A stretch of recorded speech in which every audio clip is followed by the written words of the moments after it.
Hi viewers, welcome back to our channel Srilasha tailoring institute అండి. Hi అండి, ఎలా ఉన్నారు? అందరూ బాగున్నారు కదా? ఓకేనండి, నెక్స్ట్ క్లాస్లోకి వెళ్ళిపోదాం.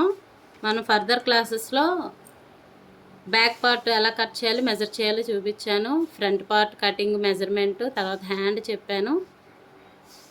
ఇప్పుడు షేప్ ఎలా కట్ చేయాలనేది, మెజర్ చేయాలనేది మీకు ఇప్పుడు చూపిస్తాను. మార్కింగ్ చేయడం, మెజర్ చేయడం, కటింగ్ చేయడం.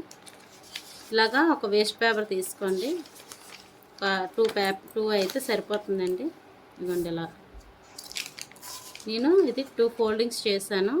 దీనికి ఓపెన్ అయినా క్లోజ్ అయినా పర్వాలేదు, ఓకేనా? ఓపెన్ అయినా క్లోజ్ అయినా మనకి పెద్ద ఇబ్బంది ఉండదు. క్లోజింగ్ అయినా కట్ చేసుకొని స్టిచ్చింగ్ చేయాలి.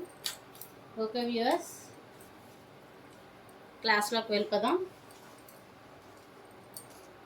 మెజర్మెంట్ బ్లౌజ్ ఉంది కదండి, ఇదిగోండి ఇది షేప్ పార్ట్.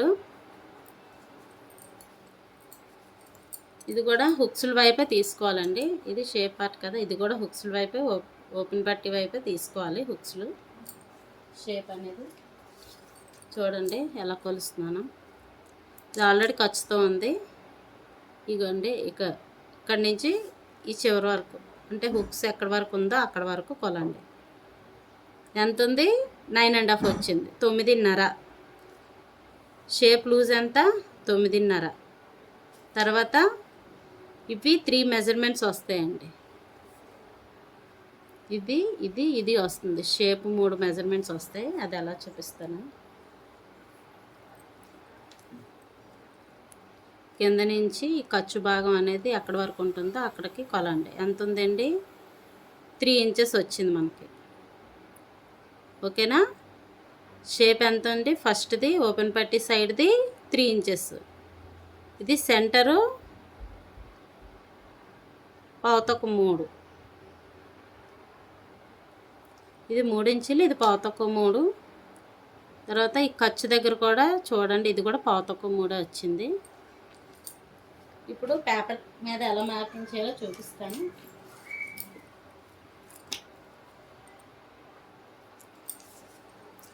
లూజ్ ఎంత చెప్పానండి? 9.5 వచ్చింది. మనకి ఖర్చుకి కలిపి తీసుకోవాలి కాబట్టి మనం ఎంత వచ్చింది? అసలు కొలత 9.5 వచ్చింది. దానికి 1/2 ఇంచ్ ఎక్స్ట్రా కలుపుతున్నాను, అంటే 10 పెడుతున్నాను. 9.5 వచ్చింది, 1/2 ఇంచ్ ఎక్స్ట్రా కలుపుతున్నాను. ఇప్పుడు ఓపెన్ పట్టి సైడ్ ఎంత వచ్చింది మనకి? 3 ఇంచెస్ వచ్చింది.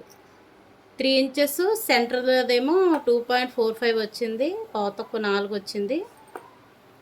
తర్వాత ఇది కూడా 1/4 వచ్చింది. ఇది కూడా 1/4 వచ్చిందండి, ఓకేనా? ఇది ఇక్కడ స్టార్టింగ్ ఏంటంటే 3 వచ్చింది కదా ఓపెన్ పట్టి సైడు. ఆ 3 ఇంచెస్కి మనం ఖర్చు తీసుకోవాలి కాబట్టి షేప్ ఎంత వస్తుందో 3 ఇంచెస్ వచ్చింది నాకు. ఆ 3 ఇంచెస్కి 1/2 ఇంచ్ కలపాలి. అంటే ఇప్పుడు ఈ షేప్ పార్ట్స్ ఎంత అయితే వచ్చిందో ప్రతి దానికి 1/2 ఇంచ్ కలుపుకుంటూ వెళ్ళాలి. అంటే నాకు ఫస్ట్ దానికి ఓపెన్ పట్టి సైడ్ ఉన్నది 3 ఇంచెస్ వచ్చింది, దానికి 1/2 ఇంచ్ కలిపాను, అంటే 3.5. ఇలాగా మార్కింగ్ పెట్టి ఇలా స్ట్రైట్ లైన్ గీసుకోండి. తర్వాత సెంటర్ది ఎంత వచ్చింది? 1/4 వచ్చిందండి. 1/4కి 1/2 ఇంచ్ కలిపితే 3.5 అవుతుంది, ఓకేనా? 1/4కి 1/2 ఇంచ్ కలిపితే 3.5 వస్తుంది. అది సెంటర్లో పెడుతున్నాను, 3.5. ఈ చివర సేమ్ అదే, ఇది కూడా 1/4 వచ్చింది, 1/2 ఇంచ్ కలిపాను, 3.5. మనం ఒక 1/2 ఇంచ్ ఎక్స్ట్రా పెట్టి మార్కింగ్ చేసుకుంటే మనం ఖర్చు షేప్ ముక్కలు అతికేటప్పుడు ఏమైనా ఎక్స్ట్రా ఉంటే అప్పుడు కటింగ్ చేసుకొని కరెక్ట్ మెజర్మెంట్లో తీసుకోవచ్చు. ఇలా కలుపుకుంటూ వెళ్ళాలి. చూడండి ఇలా మార్కింగ్ చేసుకొని కటింగ్ చేసుకున్నాం.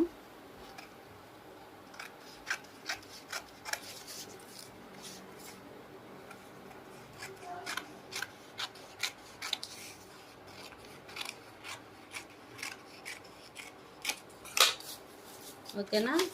మనకి క్లాత్ ఉంటే ఒక 4 షేప్స్ తీసుకుంటే సరిపోతుందండి. క్లాత్ లేని పక్షంలో అయితే మాత్రం మీకు 2 వస్తాయండి షేప్ ముక్కలు. ఆ రెండిటితోటే ఇంకా లోన్ ఏమైనా పీసెస్ వేసి షేప్ ముక్కలు రెడీ చేసుకోవాలి. ఇదిగోండి ఇలా, ఇది షేప్, ఇది ఫ్రంట్ పార్ట్.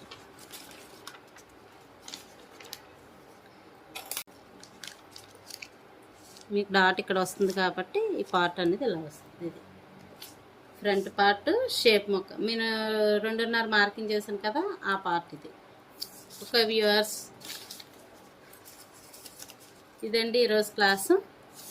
మొత్తం బ్లౌజ్ కటింగ్ అంటే పేపర్ కటింగ్ ఏమేమి కావాలో అన్నీ చూపించాను మీకు. ఇదిగోండి షేప్లు, ఫ్రంట్, బ్యాక్ పార్ట్, ఫ్రంట్ షేప్లు, హ్యాండ్స్. ఈ 4 పార్ట్స్ అనేవి మనకి కంపల్సరీ కావాలి బ్లౌజ్ వచ్చేటప్పటికి.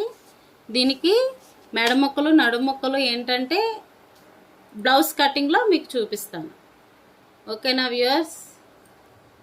మీరు ఇది ఇలా ప్రాక్టీస్ చేస్తూ ఉంటండి. నేను 2-3 డేస్, అంటే 2-3 డేస్ కాదు, 3-4 డేస్కి ఒక్కొక్క వీడియో పెడుతూ ఉంటాను. మీరు ప్రాక్టీస్ చేసుకోవడానికి కూడా వీలుగా ఉండాలి కదా. మీరు ప్రాక్టీస్ చేస్తూ ఉంటే, ఎంత బాగా ప్రాక్టీస్ చేస్తే మీకు అంత బాగా వస్తుందండి. ఓకే వ్యూవర్స్, నమస్తే. Thank you for all. Stay tune our channel. Thank you అండి.